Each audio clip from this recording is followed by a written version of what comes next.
Maybe here we do have December.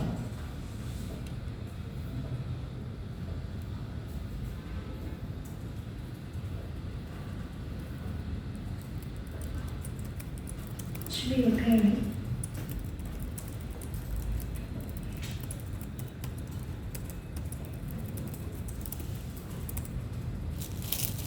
This should be okay.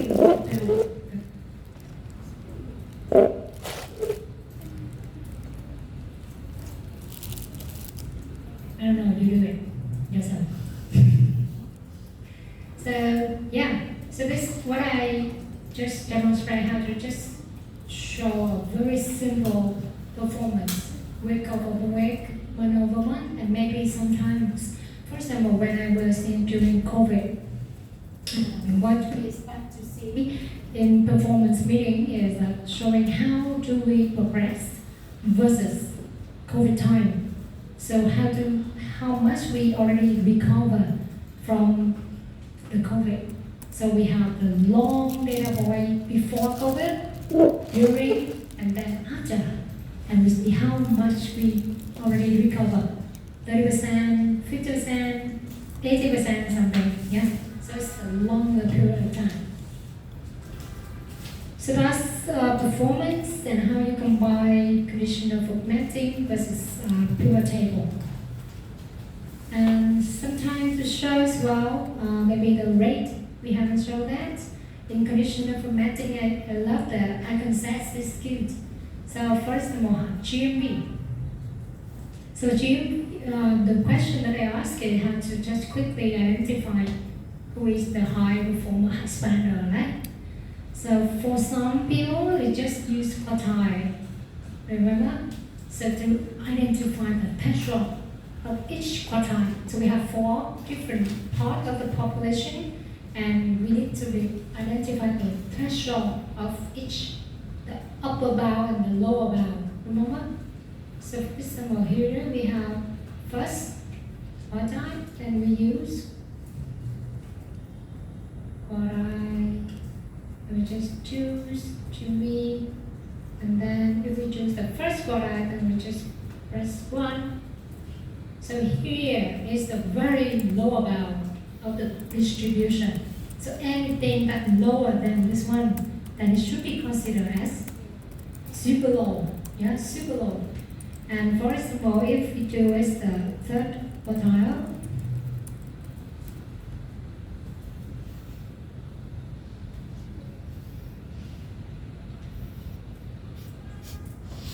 so we have 462 as the upper bound. So anything higher than that is considered high. So what's the student often do is they put the formula here, right? Maybe if the GMV higher than the threshold on a lock cell, then consider it as high. If not, then low or normal. Up to you. Yeah, so you may want to flag this like this. But I think we have a faster way. Who knows? Have you tried? Huh? Can we do just one step with conditional formatting? So instead of calculate a quartile and then write the if function, we can quickly highlight the GMV, conditional formatting. Maybe you want to use the concept to just quickly identify who's high, who's low. So just choose this one first, and you want to edit the rule. So we are defining how to call high and when to call low, right? So you might want the percentile here. We do have this here already. So let's say higher than 75 is high with me. But for some people, then much easier. You just say, okay, above average is high for me already. So you want to put here 50 or 60, it's up to you. So maybe here 55 percentile. And for those who are higher than 50, so basically from 50 to 75, we consider it well, pretty okay.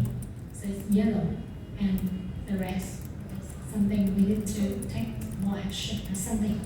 It depends on the nature of the transaction as well. For example, if it's the fridge or television, so we may expect it's a high GMV item. If for those like accessories, something it will be low, right? So it doesn't make a lot of sense if you put the flag here in this transactional order data set. But maybe you need for the customer aggregated table to flag who is the highest spender. But here it's just the GMV of the order itself. So it depends on the category. So just click OK. So here I'm going to put 50. Apply. Yeah, here we go. So it's lovely. I just love some kind of icon like this. Just introduce the item and the concept. I think it's not really helpful in extracting data and analyze something. It's just something just visualize. Similarly, rating, we can do similar. So maybe in rating, we do have rating here, right? So choose first, manage the room that you may want to flag. So it should be number because it's absolute. So for me, maybe I consider higher than 8 is pretty okay, and I just flag it as 4. But for somebody, it needs to be 10, for example. So higher than 5, maybe it's so-so. Yeah, so we have the rate icon here. Okay. And come again to the pivot table. So instead of category based, we may want to look at segments, for example. So we want to see the performance of each and every segment over the week. Or maybe you want to see if your campaigns recently focus on the payment gateway and how you come up with some insights for the third-party payment gateway. For example, next we're going to have the meeting with MasterCard. There will be something to talk to them. So let's say payment method. Payment method. Yeah. So I don't want to use a code, I want to use a text. So it's just a number like this. It's very low. There's no inside here. So you might want to take a look into the lens of how much does it cost to use credit card versus e-wallet, for example.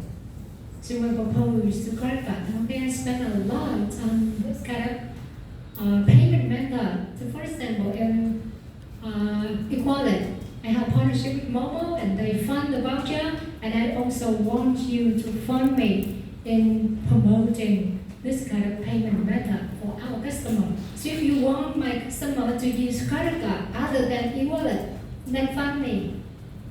Yeah, so this is the kind of the data that you want to need for such kind of meeting. Yeah? And we do have some different lens to look at. So again, trying to utilize all the information in the data sets. So for example, subscriber. What's the different performance between subscriber and non-subscriber? Subscriber is someone who opts in some kind of loyalty program. So for example, some of the campaigns that e-commerce is running is free ship the whole month, for example. So if the customer who opt in the loyalty program, we expect that they are more loyal. The frequency is higher, or maybe the value is higher than the non-subscriber one. So first you need to define and you need to pose some hypothesis first, and then maybe you use the data to support it. So that's how to just extract the insight. So you need to have some kind of observation and post some hypothesis spots. Yeah. I think spend some time to practice on those things first. Yeah. Any question, just ask me. Where is the tab subscriber? Where I will see a subscriber tab in our data set. It's not there. It's not there. That's just an example. Yeah.